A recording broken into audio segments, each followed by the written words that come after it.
प्यारे बच्चों, आज का जो हमारा टॉपिक है हिस्ट्री का, वो तीसरा मतलब टॉपिक है एक तरीके से। अब इससे पहले हमने इंडस वैली और वैदिक सभ्यता पर डिस्कस किया था। ये क्वेश्चन वन लाइनर है और मैं इस बात को पूरे विश्वास के साथ कह सकता हूं, ये वो क्वेश्चन है जो किसी भी एग्जाम में बहुत आते हैं। आमतौर पर जैसे अगर हिस्ट्री टीजीटी पीजीटी की बात करूं तो उसके लिए भी इंपॉर्टेंट है, और जितने भी हमारे वनडे एग्जाम है सबके लिए इंपॉर्टेंट क्वेश्चन है। और हम इसे है तो वन लाइनर, लेकिन इसको व्याख्या के साथ सोल्व करेंगे। आइए देखिए, शुरू करते हैं। आज का जो तीसरा टॉपिक है हमारा, वो है महाजनपद काल। और महाजनपद काल का जो समय है वो लिया जाता है हमारा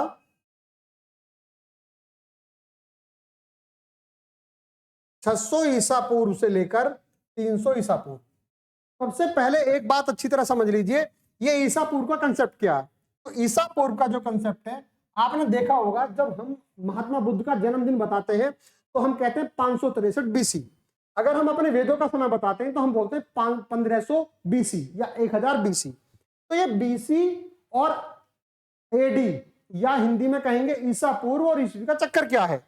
अगर कोई चीज यहां से स्टार्ट हो रही है 1 2 3 4 5, यानी कि पहली शताब्दी, दूसरी शताब्दी, तीसरी, चौथी, पांचवी। तो अगर हम इसे बैक चलते हैं तो इसे जीरो ले लीजिए बीच में, तो हम ले लेते हैं यहाँ 1 2 3 4 5। तो जब भारत में अंग्रेज आए तो अंग्रेजों ने जो समय की बाध्यता रखी, उन्होंने कोई भी घटना जो ईसा मसीह के जन्म से पहले हुई थी उसे ईसा पूर्व कहा, और ईसा पूर्व को ही अंग्रेजी में कहते हैं बीसी। इसका मतलब होता है बिफोर क्राइस्ट। और जो इनके बाद की जो घटना हुई उसको लिखा एडी। एडी का जो लैटिन मीनिंग है वो है आफ्टर, मतलब एनो डोमिनी, जिसका अंग्रेजी मीनिंग बैठता है आफ्टर डेथ, यानी कि ईसा के जन्म से पहली घटनाएं और ईसा के बाद की घटनाएं। तो ईसा के जो बाद की घटनाएं उन्हें हम ईस्वी बोलते हैं, और जो ईसा से पहली घटनाएं उन्हें हम ईसा पूर्व बोलते हैं। ईसा पूर्व का मतलब होता है बीसी और एडी। अब देखिए, जो 600 ईसा पूर्व है इसका मतलब है पहली शताब्दी, दूसरी, तीसरी, यानी कि उल्टा चलो। यानी कि अगर हम उल्टा चलते 1 2 3 4 5 6, जैसे छठी शताब्दी, पांचवी शताब्दी, चौथी, तीसरी, दूसरी और पहली, यहां तक तो चलेगा बीसी, और इसके बाद शुरू हो जाएगा आपका ये ईस्वी, एक तरीके से। लेकिन अब क्या है, अब इन्होंने क्या काम किया है, बीसी को भी खत्म कर दिया। क्यों खत्म कर दिया? क्योंकि हम सारी घटनाएं ईसा मसीह के ऊपर क्यों माने, तो इन्होंने क्या काम किया, इसको नए उसमें बीसीई कर दिया है, और इसको कर दिया बिफोर कॉमन एरा, जो पहले बिफोर क्राइस्ट होता था। चलिए, महाजनपद काल जो है हमारा 600 ईसा पूर्व से 325 ईसा पूर्व तक माना जाता है। और इस महाजनपद काल में 16 बड़े बड़े राज्य हैं जिनको महाजनपद कहा गया है, और उन्हीं राज्यों से धीरे धीरे एक एक करके हमारा भारत मजबूत हुआ है, और भारत के एकीकरण से पहले मगध राज्य मजबूत हुआ है। तो चलिए इससे संबंधित क्वेश्चन करते हैं। पहला क्वेश्चन है हमारा, मगध का सबसे प्राचीन वंश कौन सा है? तो देखिए, याद रखिए, मगध का सबसे प्राचीन वंश जो है वो वृहद्रथ है, और ये वही वृहद्रथ है जो महाभारत में आपने एक नाम सुना होगा, जरासंध, जिसका वध भीम के द्वारा कृष्ण जी ने करवाया था। तो ये इस वंश का सबसे ताकतवर राजा है। तो जो मगध का जो सबसे प्राचीन वंश है वो आपका वृहद्रथ के नाम पर वृहद्रथ वंश है, जिसका सबसे ताकतवर राजा ये जरासंध था। अब इसके बाद चलते हैं, बिंबिसार का संबंध किस वंश से है? तो देखिए, ये है आपका हर्यक वंश। हर्यक वंश का मीनिंग समझिए क्या है। तो भारत में जो हर्यक वंश है, हर्यक वंश के बाद दूसरा वंश आता है, जैसे हम कहते हैं शिशुनाग वंश। शिशुनाग वंश के बाद क्या आता है हमारा? तीसरा आता है हमारा नंद वंश, और नंद वंश के बाद आता है हमारा मौर्य वंश। अब इस बात को बहुत अच्छी तरह समझ लेना कि जो हर्यक वंश है, हर्यक वंश को पितृहंता कहा जाता है। इसमें इस वंश का जो संस्थापक माना जाता है वो बिंबिसार को माना जाता है, और बिंबिसार का जो पुत्र होता है वो अजातशत्रु है। अजातशत्रु अपने पिता की हत्या कर देता है, और अजातशत्रु का बेटा उदयन वो अजातशत्रु की हत्या कर देता है। इसीलिए इस वंश को पितृहंता, यानी कि पिता का वध करने वाला कहा जाता है। ये क्वेश्चन बहुत आता है एग्जाम में। नेक्स्ट क्वेश्चन क्या है, हर्यक वंश के किस शासक को कुणिक कहा जाता है? अभी थोड़ी देर पहले मैंने कहा इसका पहला शासक बिंबिसार था, दूसरा शासक इसका अजातशत्रु था, तीसरा शासक इसका उदयन था। तो ये आपका, ये तीनों हर्यक वंश के हैं। तो हर्यक वंश में अजातशत्रु को कुणिक भी कहा गया है। क्वेश्चन बहुत बार आया है, ये सारे क्वेश्चन वो हैं जो बहुत एग्जामों में बार बार आ रहे हैं। इसके बाद आता है, किस शासक ने गंगा व सोन नदियों के पर पाटलिपुत्र। देखो भाई, आपने देखा होगा जो पटना है, पटना जो बिहार में है, वो बिहार की राजधानी है। तो पटना का प्राचीन नाम था पाटलिपुत्र, और पाटलिपुत्र का नाम था पोलीब्रोथा। तो पोलीब्रोथा के बाद पाटलिपुत्र हुआ, पाटलिपुत्र के बाद पटना हुआ। और ये जो पटना है, इसकी स्थापना उदयन, जो हर्यक वंश का तीसरा राजा है, उसने की थी। और ये कौन सी नदी किनारे? ये गंगा नदी किनारे। पटना जो है इस समय गंगा नदी किनारे है, तो ये उदयन ने इसकी स्थापना की थी। ये सारे क्वेश्चन बार बार एग्जाम में आते हैं। नेक्स्ट क्वेश्चन, सिकंदर महान की मृत्यु कब हुई? देखो भाई, सिकंदर महान कौन था? तो महान किसने बनाया? ये भारत पर अटैक करने आया। कहां से आया? यूनान से आया। तो इसकी जो मृत्यु है वो 323 ईसा पूर्व। फिर समझिए, फिर यहाँ ईसा पूर्व आ गया, यानी कि ये बात चंद्रगुप्त के आसपास की है। तो ये 323 ईसा पूर्व में आया था। और जब यहां से गया, इसने झेलम का युद्ध लड़ा था किसके साथ? राजा पोरस के साथ। तो बेबीलोन में इसकी जाते जाते इस समय मृत्यु हो गई, और बेबीलोन इराक में पड़ता है। एक बात फिर समझ लीजिए, अगर भारत का मैप आप देखेंगे तो भारत का मैप जो वर्तमान में लगभग ऐसा है, लेकिन जिस समय यहां पर ये सिकंदर आया तो उस समय पोजीशन भारत की कुछ इस तरीके से, ऐसा मानिए मगध पर तो ये अटैक नहीं कर पाया, क्योंकि मगध पर उस समय घनानंद राजा था, जो नंद वंश का बहुत ताकतवर राजा है, जिसको बाद में चंद्रगुप्त मौर्य हरा देता है और नए मौर्य साम्राज्य की स्थापना कर देता है। तो यहां पर याद रखें आप, ये इस तरीके से आया। यहां पर पाकिस्तान होगा आपका, कौन सा होगा? पाकिस्तान। यहां पर कौन सा होगा? अफगानिस्तान होगा।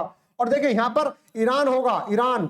और यहां पर कौन सा? इराक होगा। ऐसी सीरिया, हम ऐसे चलते चले जाएंगे। अगर हम ऊपर को जाएंगे तो ये यूरोप वाला पोर्शन हो जाएगा। तो इस तरीके से ये यूनानी है और ये हकामनी वंश के हैं, इधर नीचे जो ईरान के आप पास पड़ते हैं। तो ये सिकंदर यहां से चला और इस तरीके से ऐसा आया, और इसके आने से क्या हुआ है? जल मार्ग के साथ में थल मार्ग भी खुल गया।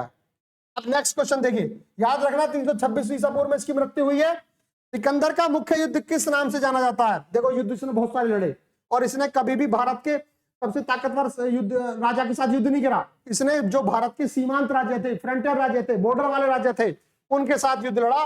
और उसमें एक राजा है पोरस, बहुत ताकतवर और स्वाभिमानी राजा है। उसने हाइडेस्पिस के युद्ध में पोरस को हराया, और हाइडेस्पिस को ही झेलम कहते हैं नदी, उसे झेलम का युद्ध भी कहा गया।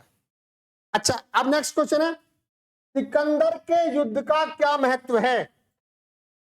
यूरोप से भारत के लिए थलमार्ग खुलना, यानी कि जब सिकंदर की सेना आई तो सिकंदर की सेना आने का मतलब था पहले सारा जल मार्ग से आना जाना था, लेकिन सिकंदर की सेना दो मार्गों से आई, थल मार्ग से भी आई और जल मार्ग से भी आई।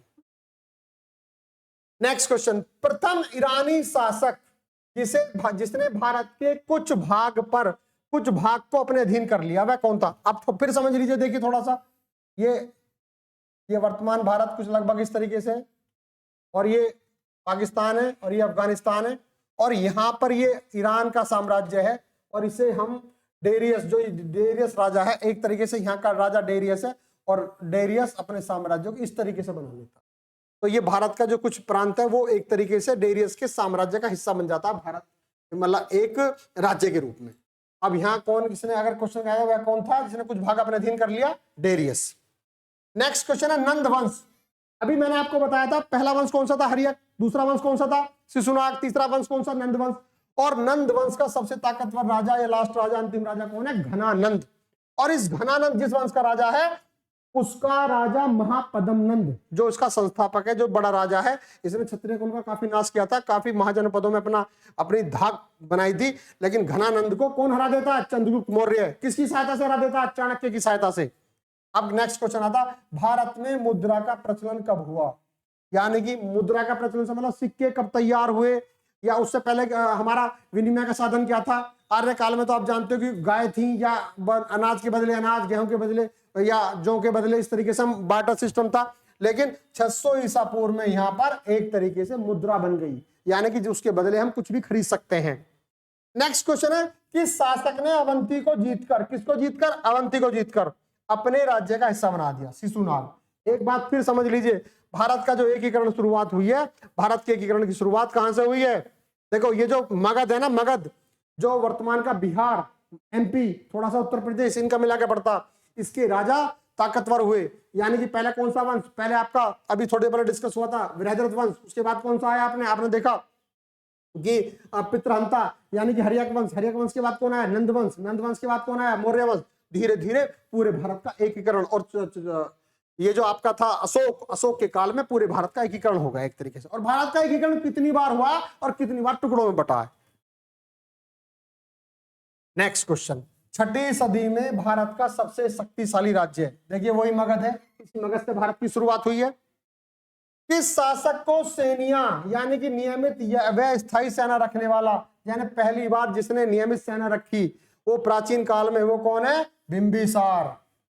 कौन है? बिंबिसार। कौन से वंश का था? हर्यक वंश का। याद रखना, हर्यक वंश का।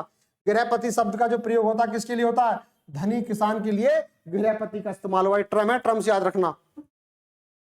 नेक्स्ट क्वेश्चन है, किस शासक ने राज्यारोहण के लिए अपने पिता की हत्या तथा बाद में अपने पुत्र द्वारा मारा गया? ये क्वेश्चन डिस्कस हुआ है, दूसरी लैंग्वेज द्वारा पूछा गया है। अजातशत्रु। अजातशत्रु ने अपने पिता की हत्या की और बाद में इसके बेटे उदयन ने इसकी हत्या कर दी, और इसी वजह से इस वंश को पितृहंता यानी कि पिता को मारने वाला कहा गया है। विश्व का प्रथम गणतंत्र किसके द्वारा और कहां स्थापित किया गया?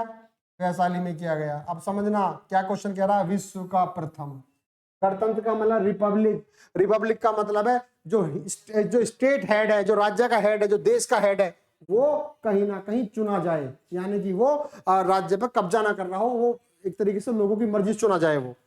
तो वैशाली पहला मतलब एक तरीके से गणतंत्र है, रिपब्लिक है, और वो लिच्छवी वंश के द्वारा ऐसा हुआ है। नेक्स्ट क्वेश्चन है, महाजनपदों का उदय कब हुआ? 6वीं शताब्दी में। अभी थोड़ी देर पहले पहला क्वेश्चन था, उसमें लिखा था 600 ईसा पूर्व से लेकर क्या था? 325। ये हमारा महाजनपद का टाइम पीरियड, याद रखना। तो ये हमारी कौन सी शताब्दी बनेगी? 620 वाली 6वीं शताब्दी बनेगी। और 6वीं से लेके ये तीसरी, चौथी, 5वीं इस तरीके से है। तो अगर क्वेश्चन शताब्दी पूछा जाए तो ये इसका आंसर होगा 6वीं शताब्दी। नेक्स्ट क्वेश्चन है, किस जैन ग्रंथ में 16 महाजनपदों का? बस क्वेश्चन इतना टप्पू क्वेश्चन है भाई साहब, हर जगह रखा मिलता है, याद रखना।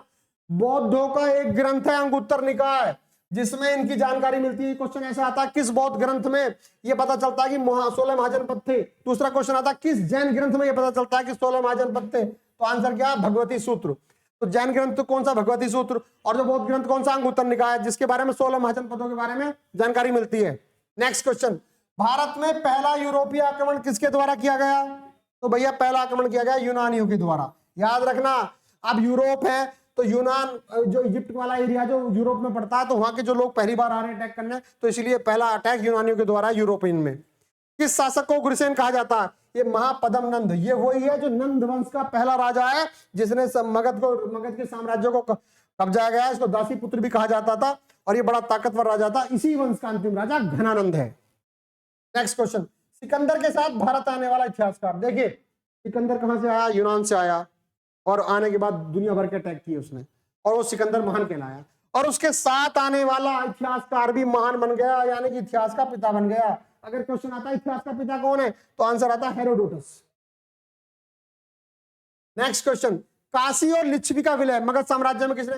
धीरे धीरे मगध साम्राज्य सबका विलय करता जा रहा, और वो मजबूत बनता जा रहा। एक दिन वो भारत का रूप धारण कर लेगा। तो यानी कि किसने किया? अजातशत्रु ने किया। इस वंश में सभी ताकतवर राजा हुए, भले ही बाप ने बेटे की हत्या की हो, मतलब पुत्र ने पिता की हत्या की हो, लेकिन वो ताकतवर राजा थे। अजातशत्रु का उपनाम क्या? कुणिक। ये भी क्वेश्चन बहुत आता है, कुणिक नाम से कौन जाता था? अजातशत्रु। सिकंदर का मुख्य युद्ध किसके साथ हुआ? पोरस के साथ। ये वही युद्ध अभी थोड़ी देर पहले झेलम का युद्ध या हाइडेस्पेसिस का युद्ध कहा गया। पाली ग्रंथों में गांव के मुखिया को क्या कहा गया? देखिए गांव का मुखिया पाली ग्रंथों में क्या कहलाया? भोजक। क्या कहलाया? भोजक। ये टर्मिनोलॉजी याद करने वाली बात है। नेक्स्ट क्वेश्चन है, उज्जैन का प्राचीन नाम? उज्जैन शिप्रा नदी के किनारे बसा हुआ है, वहां महाकाल का मंदिर भी है। बहुत इंपॉर्टेंट क्वेश्चन है। तो इसका प्राचीन नाम है अवंतिका। नंद वंश का संस्थापक कौन है? अभी थोड़ी देर पहले बताया था। अंतिम शासक घनानंद, और प्रवर्तक जो है इसका जो है वो है महापद्म नंद। नेक्स्ट क्वेश्चन है, प्राचीन भारत में पहला विदेशी आक्रमण किसके द्वारा किया गया? तो पहला विदेशी आक्रमण ईरानियों के द्वारा किया गया। अजातशत्रु किस धर्म का अनुयायी था? देखो भाई, अजातशत्रु बौद्ध धर्म का था। और याद रखना, पहली बौद्ध संगति जो हुई है किसके काल में हुई है? पहली बौद्ध संगति, तो पहली बौद्ध संगति, दूसरी बौद्ध संगति, तीसरी और चौथी। तो इसमें क्या है हमारा? पहली हुई थी अजातशत्रु के समय में। याद रखना, ये क्वेश्चन बहुत आता है अजातशत्रु। क्वेश्चन दूसरा पूछा जाए, दूसरी किसके हुई है? इसे रख लो काला। काला कौन? अशोक। बहुत ही सिंपल याद करने का। और देखो तीसरा मौर्य अशोक। अब देखो भाई, अगर कोई काला हो और उसका नाम अशोक हो तो आप कहोगे काला अशोक है। तो ये आपका पहली संगति अजात के समय में, दूसरी संगति काला अशोक के समय में, और तीसरी अशोक के समय में। और बहुत मजेदार चौथी बहुत संगति कनिष्क के समय में। और भाई साहब याद रखना, कनिष्क को सेकंड अशोक के नाम से जाना जाता है। तो याद रख लो, अशोक नाम पर तीनों बहुत संगति याद रख सकते हो। पहला कौन सा अशोक, काला वाला। दूसरा कौन सा, केवल अशोक। और तीसरा वाला कौन, सेकंड अशोक। तो याद करना बड़ा सिंपल है, सेकंड अशोक के नाम से कनिष्क, और अजातशत्रु है ही पहला। और एक बहुत मजे की बात, ये भी है, ये भी है, ये भी है, और ये भी है ना सिंपल। क्या बोला, अजातशत्रु बोला, काला अशोक बोला, अशोक बोला, सेकंड अशोक बोला। तो आपको कई सारे क्वेश्चन याद हो गए। नेक्स्ट क्वेश्चन, अजातशत्रु की हत्या किसने की? भाई अजातशत्रु ने अपने पिता को मारा था, अजातशत्रु के बेटे ने अजातशत्रु को मार दिया, और उसके बेटे का नाम था उदयन। और ये वही उदयन है जिसने पाटलिपुत्र की स्थापना की थी। नेक्स्ट क्वेश्चन, अजातशत्रु गद्दी पर कब बैठा? अजातशत्रु गद्दी पर कब बैठा? 492 ईसा पूर्व। याद रखो, 492 ईसा पूर्व। उसके बाद क्वेश्चन है, घनानंद के बाद किसने प्राप्त किया? घनानंद के बाद शासन किसने प्राप्त किया? घनानंद को किसने हराया? चंद्रगुप्त मौर्य ने हराया। और घनानंद की एक पुत्री थी दूरधरा, उससे इसका प्रेम भी हो गया था, और बाद में इससे बेटा भी पैदा होता है।